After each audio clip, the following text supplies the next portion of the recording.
nabung. Saya mikirnya begini, kalau saya nggak nabung, gimana bisa makan enak? Lah ini kan salah. Salah, jalan pikiran ini salah, nggak bener. Perhatian, siapa yang melarang ikhtiar? Nggak ada yang melarang ikhtiar. Tapi kalau ikhtiar itu menjadi Tuhan, ikhtiar itu menyertakan kita menjadi ada lain selain Allah, maka ikhtiar kita itulah yang membuat tidak berhasil. Kenapa? Karena ikhtiar itu yang menghalangi. Oh, nilai saya mesti tinggi nih supaya bisa masuk kampus yang hebat. Gak bener, Pak. Emangnya masuk kampus hebat karena nilai, karena izin Allah Subhanahu wa taala. Tapi bahwa kita harus berusaha memang wajib. Tapi menjadikan itu kemudian menjadi syarat mutlak, gak ada. Kasihan amat orang susah. Mesti punya duit dulu baru bisa bangun rumah. Kasihan amat ustadz, kiai-kiai yang tidak punya duit. Kasihan betul, mau bangun madrasah saja harus nyari duit dulu. Lama apa nyari duit itu, Pak? Nyari duit itu lama. Adik-adik dengerin, nyari duit itu lama, tapi nyari Allah itu sebentar. Cepet lah. Oh, kita ini nyari duit ya lama, Pak. Tapi kalau nyari Allah subhanallah, tinggal nyebut sudah, ketemu sudah. Kiai alimun yang dirahmati Allah dan semua para santri, para asatidzah, saya mengingat gitu ya, saya rubah sedikit, nggak banyak, sedikit. Saya bilang sama Allah, ya Allah, semua makanan milikmu, selesai. Nih ya, umpama saya megang air punya saya. Terus saudara mau air saya, saudara minta sama saya, dan saya misalkan orang yang baik, masa nggak dikasih? Nah kita ini tahu semua milik Allah, semua milik Allah. Lillahi ma fis samawati wa ma fil ard. Semua milik Allah. Semua milik Allah. Kalau emang semua milik Allah, kenapa nyarinya di sisi yang lain? Kenapa nyarinya di sisi yang lain? Kenapa nyarinya di sisi yang lain? Di jalan yang lain, tidak di jalan Allah. Ukurannya apa? Nih, lihatin. Orang bilang, saya ini harus bertani, saya ini harus kerja, saya ini harus dagang, saya ini harus berusaha, saya ini harus bisnis, saya ini harus mencari duit supaya saya bisa hidup. Oke, bagus, boleh, bagus. Tapi kemudian ketika Allah ada, Allah hadir, Allah kemudian memanggil, kemudian kita tidak ikut panggilannya, disitulah kita baru tahu ternyata bahwa pekerjaan kita itu menghalangi Allah Subhanahu wa taala. Sederhana loh. Kalian anak santri-santri mau kemana coba? Mau ke Mesir. Wa innal misra wa inna misra misruka. Semua Mesir milikmu. Mau kemana lagi? Mau ke Madinah. Wa innal madinata madinatuka. Semua Madinah punya Allah, seluruhnya. Mau kemana? Mau ke Mekah. Wa inna makkata makkatuka. Semua Mekah punyamu ya Allah. Coba tanya orang-orang yang pengen pergi haji, apa yang saudara lakukan ketika saudara pengen pergi haji? Siapa Tuhan saudara semua? Kalau Tuhan saudara itu adalah duit, ya cari duit lah. Saudara udah tahu jawabannya, nyari duit itu lama. Udah ngumpul duit saja, udah ngumpul duit nih, udah ngumpul duit saja. Saudara masih harus nunggu visa. Tapi lihat orang-orang yang mencari Allah Subhanahu wa taala. Ya Allah, pergi haji kayak nggak ada waktunya, kayak nggak ada waktu. Banyak contohnya, banyak sekali contohnya. Banyak sekali contohnya. Misalkan Ananda Musa kemarin itu, terus Ananda Fajar umur 11 tahun, ya udah pergi haji tuh. Udah pergi haji, bukan sendiri loh, sama orang tuanya, sama gurunya, sama pendampingnya. Bayar? Enggak. Ikutin. A'udzu billahi minasyaitonir rajim. Ayo. Bismillahirrahmanirrahim.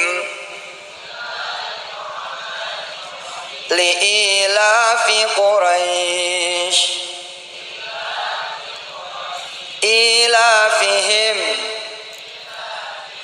rihlatash syita'i was-sayf falyabudu rabb hadzal bait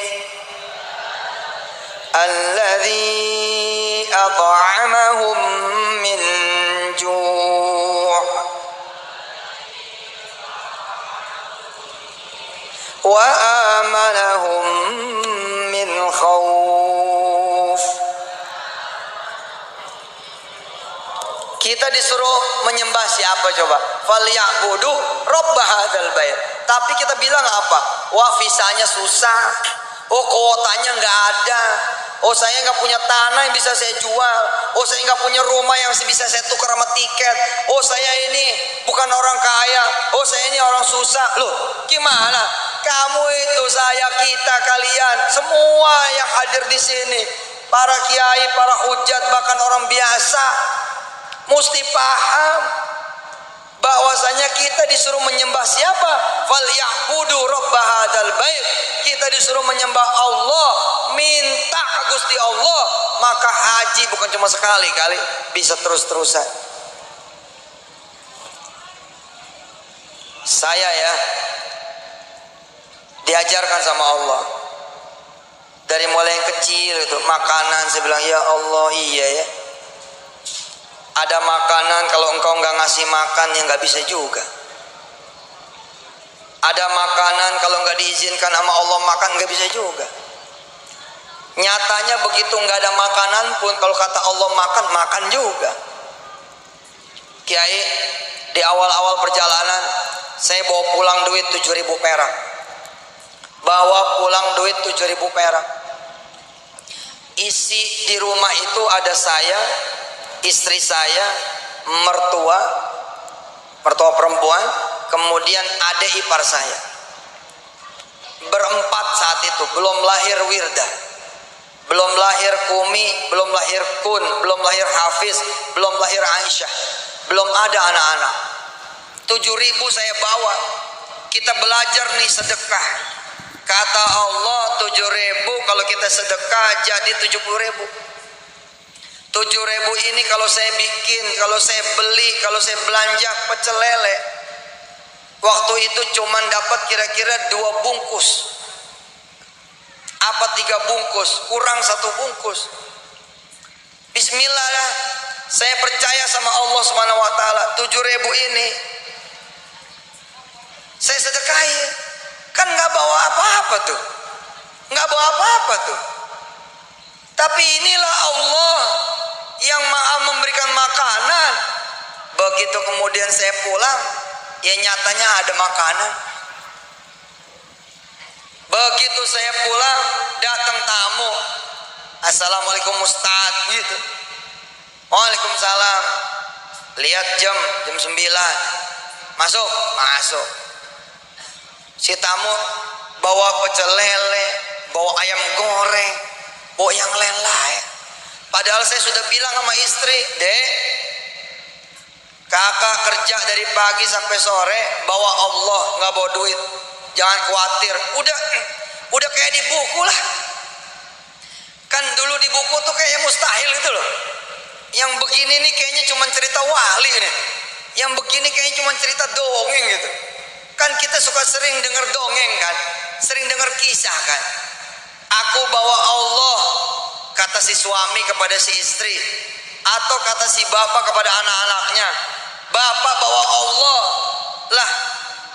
Kalau kemudian anak-anaknya atau istrinya melihat sang suami atau sang abah pulang bawa makanan tenang, kenapa pulang bawa Allah nggak tenang? Berarti kan masalah. Subhanallah, ibu bapak yang dirahmati Allah, saya ngejajal sendiri ini. Saya kemudian jajal sendiri ilmu sederhana ini, ilmu mengenal Allah begitu sederhananya. Sore Menjelang maghrib saya bilang sama istri, insya Allah kita tetap makan malam, nggak mungkin nggak makan. Kenapa? Karena Allah yang punya siang dan malam. Bagi Allah sama saja, kita ada duit tidak ada duit sama.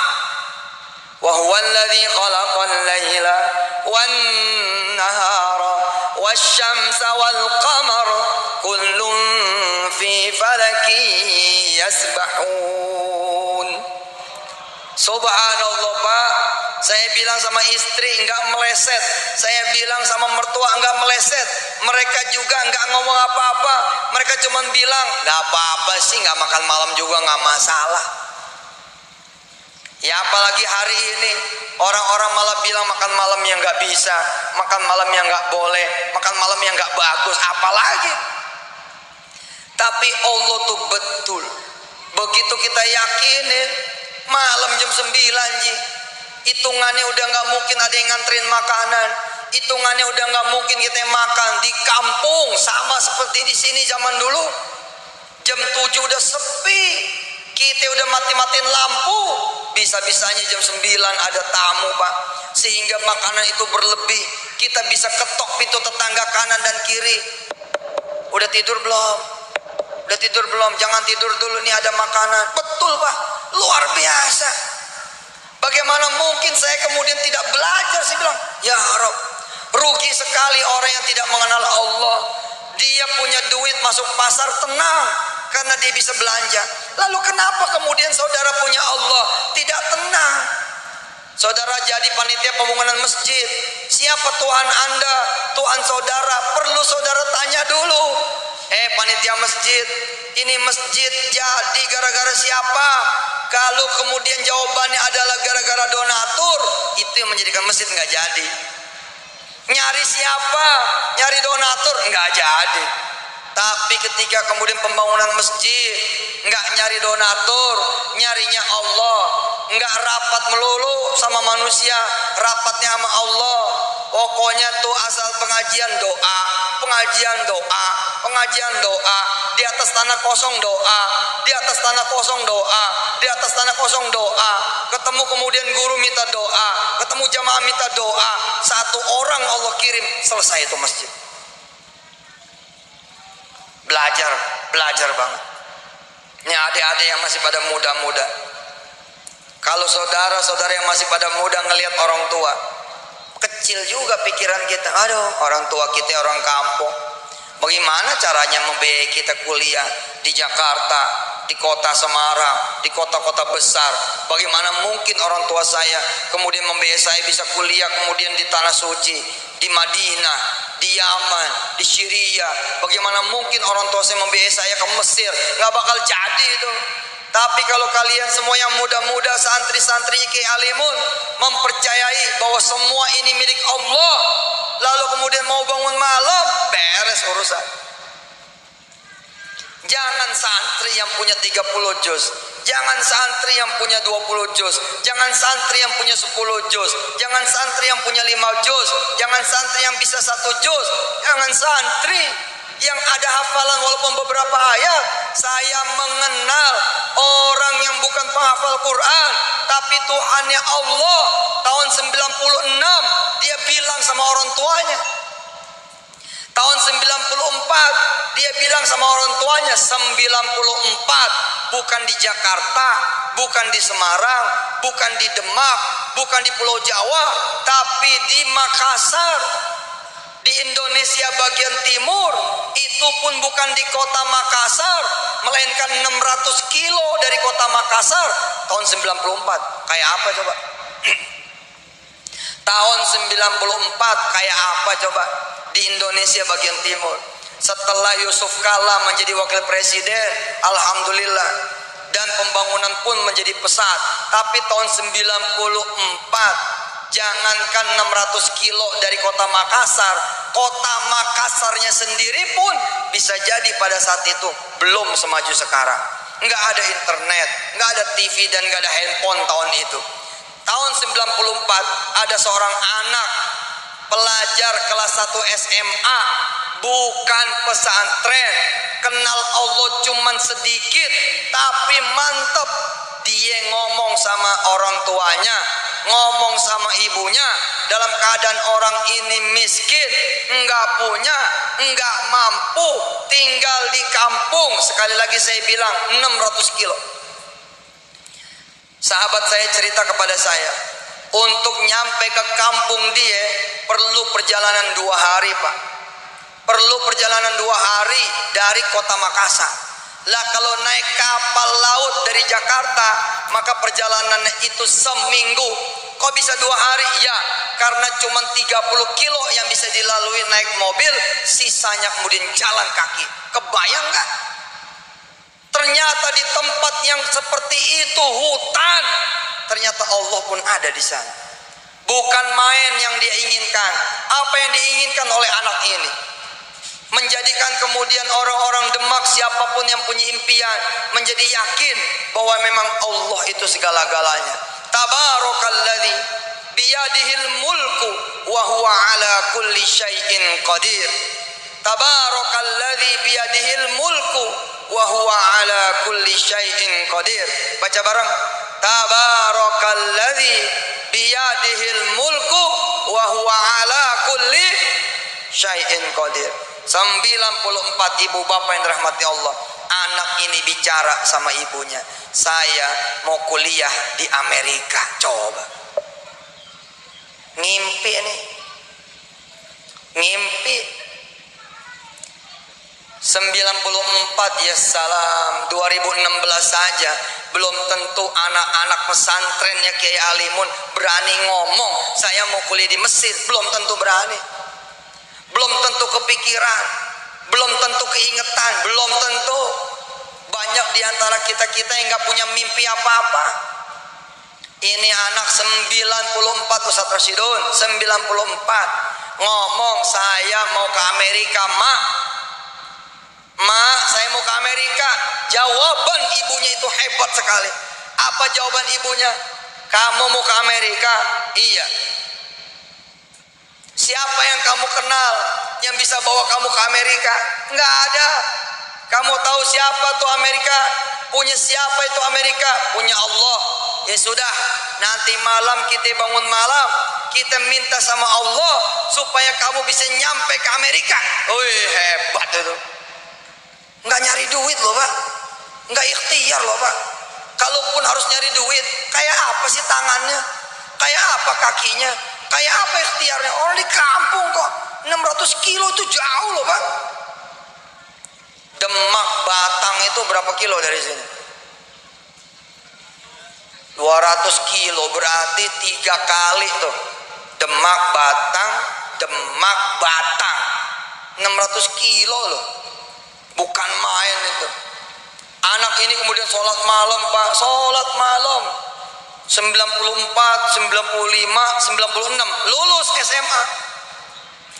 Begitu lulus SMA, air mengalir, kehidupan yang ngalir, sampai kemudian dia ada di kota Makassar. Ikut tes masuk perguruan tinggi beasiswa. Ikut tes masuk perguruan tinggi beasiswa di kota Makassar. Sebagai anak yang berprestasi di kecamatan, wajar kemudian dia bertempur untuk dapat beasiswa di kota, di provinsi. Saudara tahu, nggak lulus. Coba bayangin Pak Kapolsek, nggak lulus. Bertarung di tingkat provinsi nggak lulus. Tapi karena dia sudah menengadahkan tangannya kepada Allah Rabbul Jalal, tidak ada yang meminta kecuali kemudian dikabul. Itu yang terjadi. Kan memang dia mintanya bukan kuliah di Makassar, dia mintanya itu kuliah di Amerika. Allahu Akbar. Karena sudah tanggung ada di Makassar, udah tanggung ada di ibu kota provinsi, udah tanggung ada di kota, nggak balik. Nggak balik, nyari kerja. Nyari apa? Nyari kerja. Kerja di mana? Kerja di pemerintah. Daftar di pemerintah. Kerja apa sajalah. Ternyata kerjanya itu ditempatkan di laut. Ditempatkan di laut. Siapa yang nempatin? Allah. Sebagai jalan apa? Sebagai jalan supaya dia kemudian bisa mencapai impiannya ke Amerika.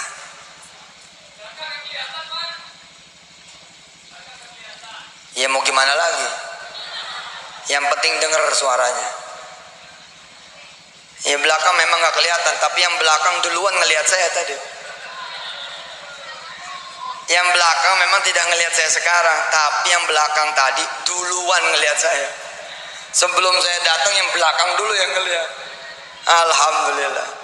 Saudara, ternyata orang ini ada di pantai, kerja di pantai, menjadi guide, menjadi pendamping dari seorang profesor dari Amerika yang sedang meneliti Indonesia bagian timur punya laut. Lihat, kalau kita Tuhannya Allah, jalan pasti akan diberikan. 6 bulan menjadi asisten profesor, Allahu Akbar, diajak pulang ke negerinya. Kamu mau ikut saya ke Amerika? Subhanallah. Saudara lihat, ikut tes untuk kuliah di kota Makassar nggak lulus, tapi ke Amerika tembus. Lah saya ketemu dia itu bukan di Amerika, saya ketemu dia kiai di Jepang. Saya tanya sama dia, loh sekarang kamu ada di Jepang, gimana ceritanya? Ngambil bukan sembarang ngambil, kuliah bukan sembarang kuliah, jurusannya juga bukan sembarang jurusan, jurusannya nuklir. Oh nuklir serem ini. Tapi buat Allah apa sih nuklir? Kecil lah itu, kecil sudah. Allahu Akbar Pak. Dia bilang begini, Ustadz, saya itu nyampe ke Amerika tetap sholat malam. Amerika kemudian saya berangkat ke London, Inggris. Dari Inggris kemudian S3-nya di Jepang, sekarang ngambil postdoc pasca doktoral. Jadi S3 selesai, postdoc pasca doktoral, sekaligus ngajar di Hokkaido University. Gila kan ini? Luar biasa. Coba saudara lihat rumah saudara, lihat bawahnya tanah apa keramik, lihat atasnya ada Ethernet atau tidak, lihat temboknya retak atau tidak, atau jangan-jangan malah nggak ada temboknya.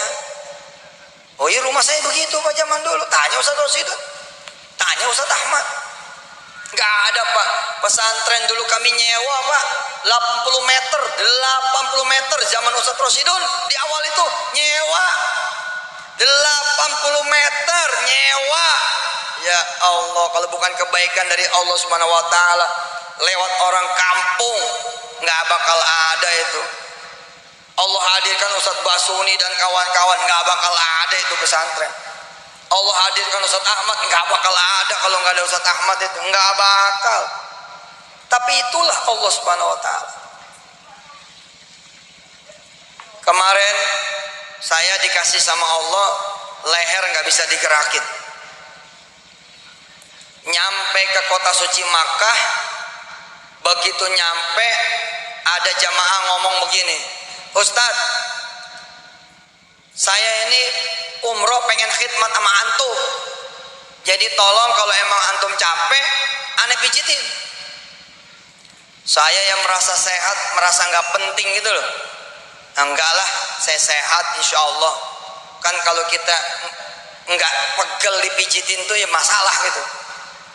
Tapi begitu saya selesai umroh pertama, mikir saya, ya Allah, orang pengen berkhidmat, kenapa saya pelit? Kan saudara suka ngelihat kiai dibawain tasnya, padahal kiai punya tangan sendiri. Tentu kalau saudara salah lihat, mikirnya begini, belagu amat tuh kiai, tasnya aja dibawain sama orang. Padahal bukan begitu, kiai memberi kesempatan santrinya berkhidmat, memberi kesempatan orang lain kemudian membantu dia. Saya mikir pas umroh itu, kiai begitu selesai umroh, saya telepon ke kamar si fulan, Ji ada di kamar? Ada. Ya udah, aneh ke kamar, aneh mau istirahat sebentar, sekalian ente pijitin dah, begitu. Ternyata sampai di sana bukan dipijit, tapi tarik sana, tarik sini, kaki saya tarik sana, tarik sini, tangan saya tarik sana, tarik sini, badan saya diputer kanan, puter kiri. Saya udah pasrah. Saya pikir begini, waduh, kayaknya keseleo nih begitu. Alhamdulillah, rupanya karena mikirnya keseleo beneran. Akhirnya saya nggak bisa bergerak, Pak. Nggak bisa bergerak. Dari kamar itu saya digendong masuk kamar saya. Jadi gara-gara dipijit itu Kiai, subhanallah, saya minta sama Allah hikmahnya. Saya bilang, ya Rob, apa ini hikmahnya? Wong saya masuk ke Makkah ini sehat, sampai sini kok saya malah gak bisa jalan ini. Ya Rob, kalau emang ini dosa saya minta diampunin ya Allah. Nangis saya, Pak, nangis, betul nangis. Saya bilang, adab apa nih ya Rob? Mikirnya kan begitu kita, mikirnya ini dosa apa saya? Ya tentu saja banyak dosanya. Tapi rupanya Allah mengunci leher saya, Allah mengunci kaki dan tangan saya, karena Allah mau mengirim seorang yang dimuliakan Allah. Jadi saya dikirim oleh Allah tukang pijit asli. Tukang pijitnya Imam Sudais. Jadi kalau saya nggak keseleo, nggak bakal datang nih orang. Untuk apa? Untuk ngecas iman saya dan iman jamaah. Untuk ngecas iman saya dan iman semua yang mendengar tausiah saya bahwa Allah itu maha kuasa. Adik saya ini yang belakang kemudian saya dekat sama beliau, didatangkan sama jamaah yang lain. Ustaz, ini ada tukang pijit beneran. Ilmunya sih kayaknya nggak ada, tapi kalau antum dipegang sama dia, insya Allah orang ini karomahnya banyak. Begitu. Saya bilang, coba dah datang Pak. Anaknya masih muda, saya pikir udah tua, masih muda. Itu ya sepanjang dia megang saya, dia cerita bercucuran air mata, saya rekam ceritanya, merinding saya, Pak, merinding. Dia bilang sejak SMP dia pengen belajar di Mekah. Sejak SMP. Orang tua kanan kiri bukan ustadz, bukan ustazah. Di kampung, satu kampung kata dia, nggak ada ustadz, satu kampung. Kok bisa tiba-tiba anak ini bilang saya pengen sekolah di Mekah? Saudara tahu, nggak ada jalan yang membuat dia bisa ke Mekah. Contoh, kalian para santri pesantren Al-Qadiriyah ini, Kiai Alimun, ada jalan. Musakikil Quran, ada jalan. Ada jalan, oh kalian udah jalurnya kok. Kalian kesini kan jalurnya namanya. Tapi kalau orang ini nggak ada jalurnya. Perhatikan loh, nggak ada jalurnya loh. Tapi subhanallah, tiba-tiba Pak, dia menjadi korban perdagangan manusia. Bisa begitu coba? Anak ini menjadi korban perdagangan manusia. Dalam keadaan gelap, nggak ngerti dibawa kemana. Tiba-tiba dia buka mata, ada di Riyadh. Ada di Riyadh. Sampai Riyadh dilempar ke Jeddah. Dia bilang, saya ketemu orang serem-serem, udah kayak budak. Dia bilang, udah kayak budak, nggak pakai baju, pakai celana pendek. Kalau udah kena duduk 3 hari nggak boleh bangun, cuman dikasih waktu sholat doang, makan secukupnya. Dia bilang 3 hari. Tapi begitu dia sadar melek Riyadh, melek Jeddah, dia mikir begini, ya Allah, apa ini cara engkau mengabulkan doa saya? Saya pengen sekolah di Mekah. Ini jalur aneh nih. Jalur aneh bos. Ente mau sekolah di Mekah, mau jalur begini? Belum tentu kuat juga. Jangan-jangan bisa bunuh diri itu. Wong salah dikit dikebukin, salah dikit dipenjara, salah dikit kemudian dibuang. Ketika dia menyadari jangan-jangan ini adalah cara Allah, apa yang terjadi ibu bapak yang dirahmati Allah, dia terusin berdoa di situ. Alhamdulillah kemudian dari Jeddah dibawa ke Mekah menjadi tukang bangunan di Masjidil Haram. Dia bingung, dia bilang, saya ini ya Allah mau kuliah, mau sekolah di Mekah, bukan pengen jadi tukang bangunan. Nah di situ dia bilang dia kerja dekat kantor Sudes. Dia kerja dekat kantor Imam Sudes. Setiap Imam Sudes lewat dia berdoa, Imam Sudes lewat dia berdoa, Imam Sudes doa dia lewat dia berdoa, sampai kemudian dikasih karomah tuh. Ada saat dimana Imam Sudes kecetir. Ada saat dimana Imam Sudes butuh bantuan. Maaf Pak, orang Indonesia itu dikenal di sono tukang urut. Orang Indonesia itu dikenal bisa ngurut. Tanpa mandang orangnya yang mana, tiba-tiba ada orang Indonesia satu. Tapi orang Indonesia yang satu ini wazadahu bastatan fil ilmi wal jismi, selesai. Ditambah sama Allah seperti Talut, orangnya kurus, cengkring, cungkring, tapi kemudian karena dijadikan raja oleh Allah, wazadahu bastatan fil ilmi wal jism, Talut kemudian dikasih sama Allah tambahan ilmu dan tambahan fisik sehingga dia menjadi malika, menjadi raja. Nah anak ini Pak tiba-tiba kemudian diantar aja ke Sudes. Ini anak ini bisa mijit. Dia bingung, saya bisa mijit dari mana? Tapi karena dia pengen nyentuh kulit imam, dia bismillah. Bismillah. Dia bilang saya sudah melewati perjalanan serem, perjalanan susah. Ini tinggal deket lagi sama imam. Bismillah dia bilang. Udah modalnya kayak hadis begitu, baca Fatihah doang begitu. Sembuh Kiai. Imam sudah sembuh. Begitu sembuh ditanya, bisa nyetir enggak? Enggak. Ya sudah kalau enggak belajar nyetir, kamu belajar nyetir. Belajar nyetir jadi kemudian supirnya Sudes 2 tahun. Tapi kata dia Sudes ini aneh.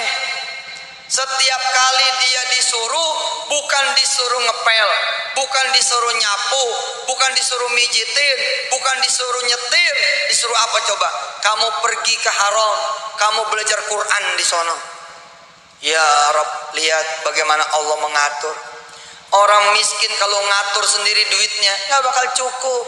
Ini duit 20 juta, oh yang ini buat ini, buat ini, buat ngatur sendiri nggak bakal cukup. Tapi kalau orang miskin bilang sama Allah, ini ada duit 20 juta, saya serahkan kepadamu ya Allah. Jadi masjid, jadi pesantren, jadi makanan, jadi minuman, jadi jembatan, jadi batu, jadi macam-macam sedekah. Udah terserah engkau, atur aja ya Allah, maka Allah akan aturkan.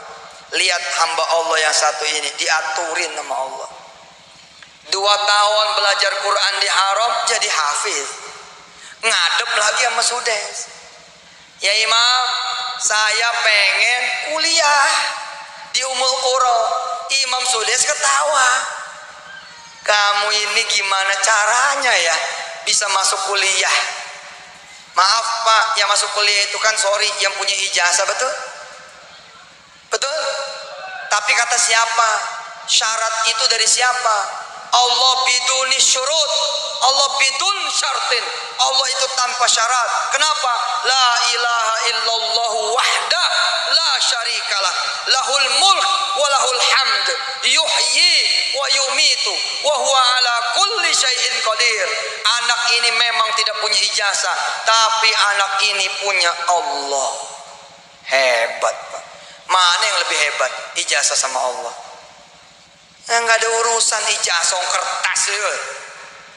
Imam Sudes ketawa, diambil kertas, mending gede, mending resmi, mending diketik, mending kemudian ya di komputer. Enggak, kertas kecil, cuman ditulis sama dia.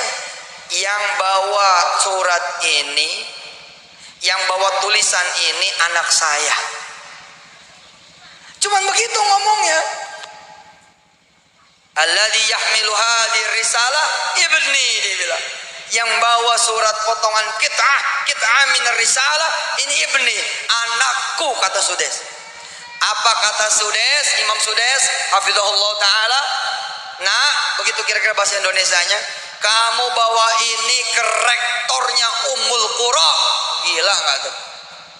Coba bayangin Kiai, saya Yusuf Mansur punya ijazah nomor 1, bukan semadrasah, 20 madrasah saya nomor 1 Pak.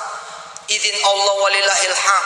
Tapi saya yang sejak kelas 2 aliyah sudah ditakdirkan punya tulisan bakal masuk beasiswa ke Malaysia.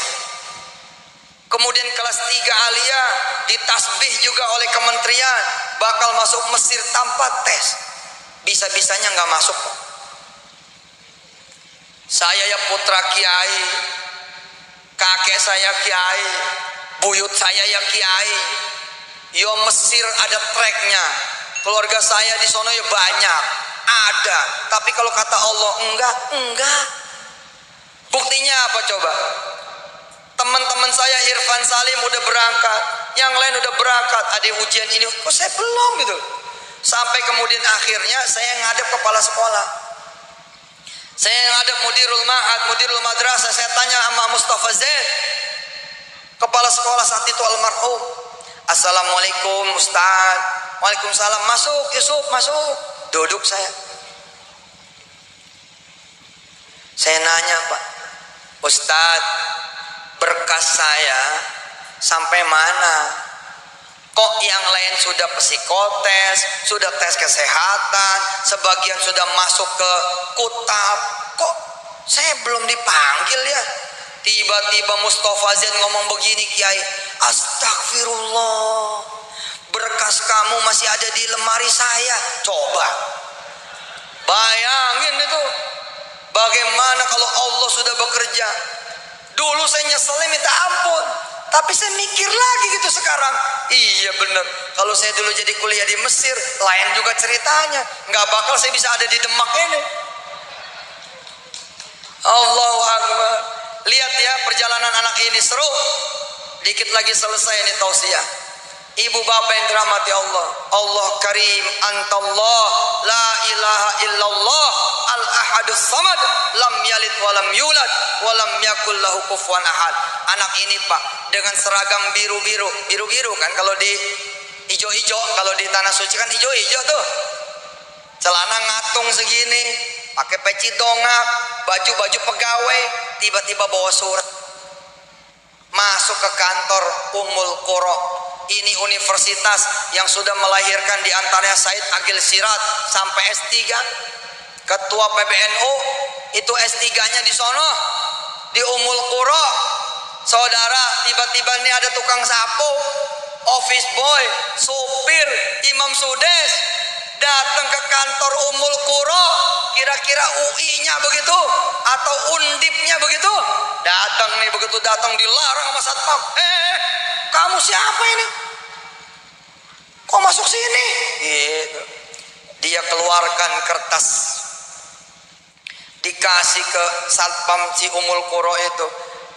Afwan ya Syekhna, hadir risalah min Imam Sudes. Kasih, lihat, begetar Pak. Begetar si satpam ini, kata si tukang pijit saya ini. Begetar sambil dipijit. Saya diceritain, begetar Ustadz satpam ini. Apa kata dia? Nggak bisa, kamu tetap nggak boleh masuk.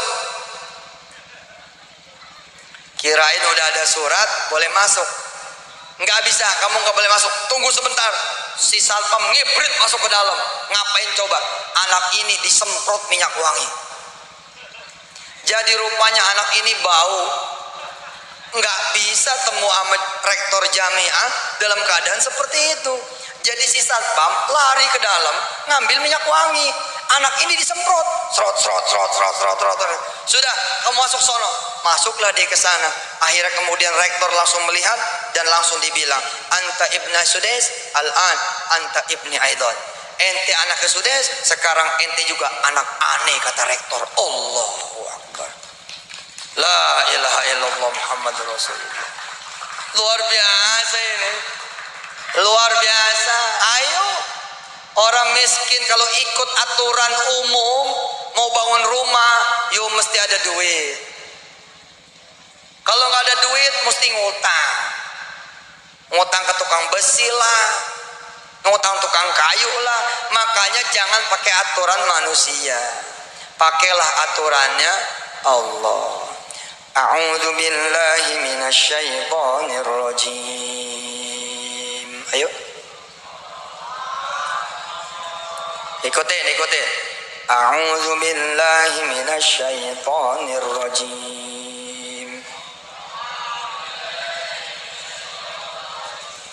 Bismillahirrahmanirrahim.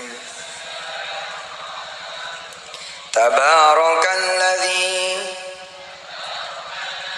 nazzala al-furqana ala 'abdihi liyakuna lil 'alamin nadhira. Saudara punya duit bisa bangun rumah, punya duit bisa pergi haji, punya duit bisa nikah, punya duit bisa resepsi, punya duit bisa berangkat ke Mekah Madinah, punya duit bisa kuliah. Biasa, tidak liyakuna lil alamin nadhira. Kalau pengen liyakuna lil alamin nadhira, mesti nurunin yang namanya tabarakalladzi nazzala al-furqana. Mesti ada al-furqan. Kalau sudah ada itu Al-Quran, Al-Furqan yakni Al-Quran, kama huwa adzikr, dia wa dzikra lil muttaqin. Insyaallah mudah-mudahan bakal nabrak semua aturannya manusia. Belum waktunya kerja malah punya perusahaan. Orang lain pada nggak panen. Orang lain pada panen situ nggak punya tanah, nggak punya sawah, tapi orang yang pada panen ngasih ke situ. Itu aturannya nabrak udah. Insya Allah mandul kanan kiri mandul, suami mandul, istri mandul. Tapi kata Allah apa? Udah jadi juga. Pokoknya jangan sampai kita aturan manusia. Aturan manusia bilang kamu stadium 4 kanker, umur tinggal 2 bulan wes gitu. Tapi kemudian dia zikir terus, dia doa terus, Masya Allah. Prof Amin syukur, ia sembuh, ia sehat, sampai sekarang hidup Pak, ngajar kemana-mana. Oh dokter udah bilang kamu bakal mati, malah hidup. Lah istrinya yang duluan meninggal dunia malahan. Dengan izin Allah SWT, mudah-mudahan istrinya pun karena mendampingi suami yang hebat, istrinya juga orang salihah, mudah-mudahan sudah duluan masuk surga, amin ya Allah ya Rabbal Alamin. Tinggal kita. Kalau kita bilang begini, Ustadz, kita perlu Allah, tapi kita perlu juga koneksi. Ya, itu namanya nggak bulat. Kita perlu Allah, tapi kita perlu duit juga, nggak bulat. Kita perlu Allah, tapi kita perlu donatur juga, nggak bulat. Kita perlu Allah, tapi kita perlu pinjaman juga, nggak boleh. Udah Allah titik. Lafzul jalalah, namanya juga jalalah, sempurna sudah. Lafzul kamalah, lafaz yang sempurna, sudah mau apa lagi? Untuk apa?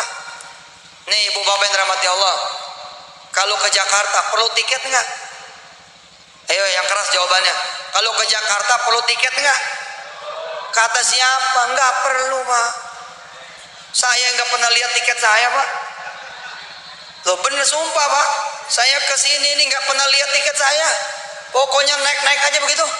Nggak pernah check in juga, nggak pernah store muka juga, enggak. Oh itu kan Ustadz, bos. Dulu juga sama. Saya juga sama dulu mah kayak begini juga, nyari juga Allah. Enggak lah, nggak mesti. Nggak mesti sudah. Udahlah, jangan ikut aturan manusia. Kalau motor bensinnya habis, bisa dinyalain nggak tuh motor?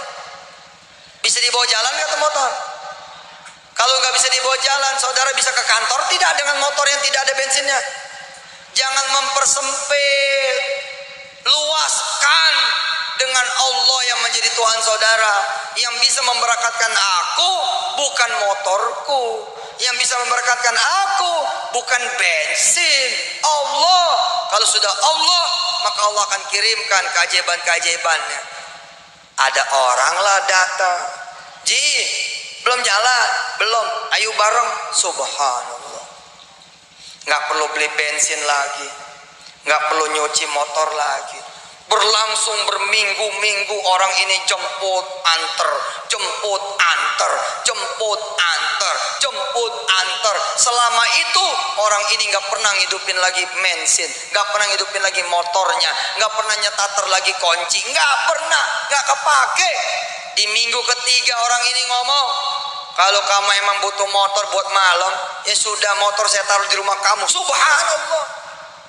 Jangan dibudakin sama selain Allah. Ini kayaknya kalau nggak ada tenda ini nggak jadi kawinan, nggak ada urusan. Bener loh, teman-teman wisata hati Semarang dan rahmati Allah, Pak Saifuddin dan kawan-kawan. Kalau kita Tuhannya masih ada selain Allah, nggak bakal beres urusan kita. Nggak bakal beres. Sudahlah, percaya omongan.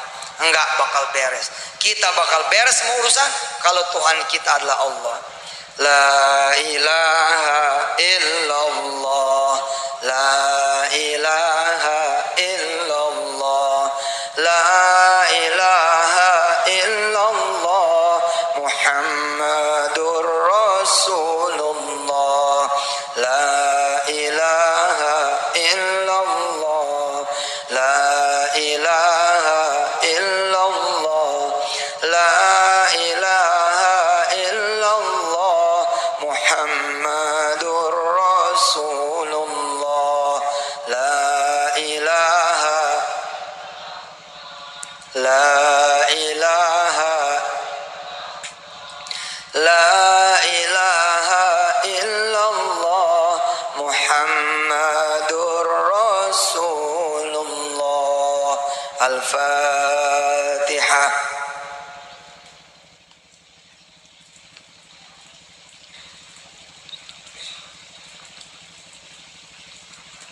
Firzana wali wali amin. Sebagai penutup, hadirin yang dirahmati Allah, karena aturan yang kita ikutin bukan aturan manusia, melainkan aturan Allah. Loh ya, mari kita ikut aturan Allah. Mau tidur, Allah nyuruh Al-Mulk, baca dulu Al-Mulk, ikut. Mau tidur, Allah bilang lewat Rasulnya wudhu dulu, ikut aturan Allah. Malam suruh bangun, ngikut. Subuh disuruh kemudian sholat, ikut. Pagi doa, ikut. Zuhur ikut, asar ikut, maghrib ikut, isya ikut. Disuruh jangan berzina, ikut. Disuruh jangan berbohong, ikut. Ikut aturan Allah sebanyak semampu yang kita bisa. Paham?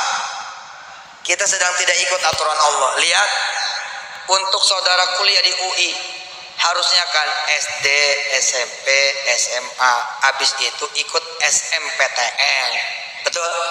Habis itu kemudian si penmaruh zaman kita dulu, kemudian kuliahlah di UI. Tapi itu aturan manusia. Saudara bisa saja tidak sekolah sama sekali, plus nggak sekolah. Tapi kalau saudara Tuhannya Allah, bisa jadi saudaralah yang mengangkat rektor UI, saudara yang mengangkat rektor Undi. Oh gimana? Gak sekolah kok bisa ngangkat rektor? Oh ya, Allah menjadikan saudara menteri. Oh ya, menteri mesti sekolah, kata siapa?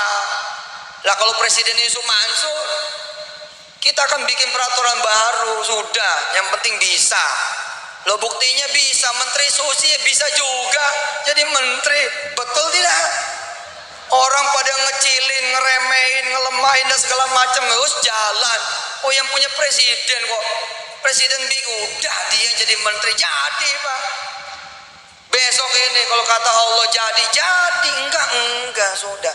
Itu aturannya, harus aturan Allah. Lah karena aturannya Allah, ikut. Disuruh pakai jilbab, pakai. Disuruh nutup aurat, nutup. Besok nih disuruh puasa wajib Ramadan, puasa. Sampai ikut aturan siapa? Ikut aturan manusia sono. Habis suruh ikut aturan Allah. Oh subhanallah. Tentu Allah pun sangat bijaksana. Allah bilang, ikutlah juga aturan manusia sepanjang aturan manusia itu tidak menyalahi aturanku. Allahumma salli wa sallim wa barik ala Sayyidina Muhammad wa ala ali Sayyidina Muhammad. Ya Allah, mudah-mudahan Engkau berikan berkah buat pesantren Kiai Alimun. Engkau berikan keberkahan buat semua pesantren di Demak. dan di semua daerah di seluruh tanah air dan di duniamu ya Allah. Berikan berkahmu ya Allah buat kami-kami ini, hamba-hambamu ya Allah. Mudah-mudahan kami bisa mengenalmu ya Allah, bisa bertuhan hanya Engkau ya Allah, sehingga ada urusan apa saja kami datangnya hanya kepadamu dan mintanya hanya kepadamu. La ilaha illallah wahdahu la syarikalah, lahul mulku wa lahul hamdu, yuhyi wa yumitu wa huwa ala kulli syai'in qadir. Tidak ada Tuhan selain Engkau ya Allah, satu-satunya. Engkau enggak perlu yang lain. Engkau lah yang menghidupkan dan Engkau pula yang mematikan, dan Engkau maha kuasa atas segala sesuatu. Hasbunallah wa ni'mal wakil, ni'mal maula wa ni'mal nasir. La haula wa la quwwata illa billahil aliyyil azim. Wa sallallahu ala sayyidina Muhammad wa alihi walhamdulillahi rabbil alamin.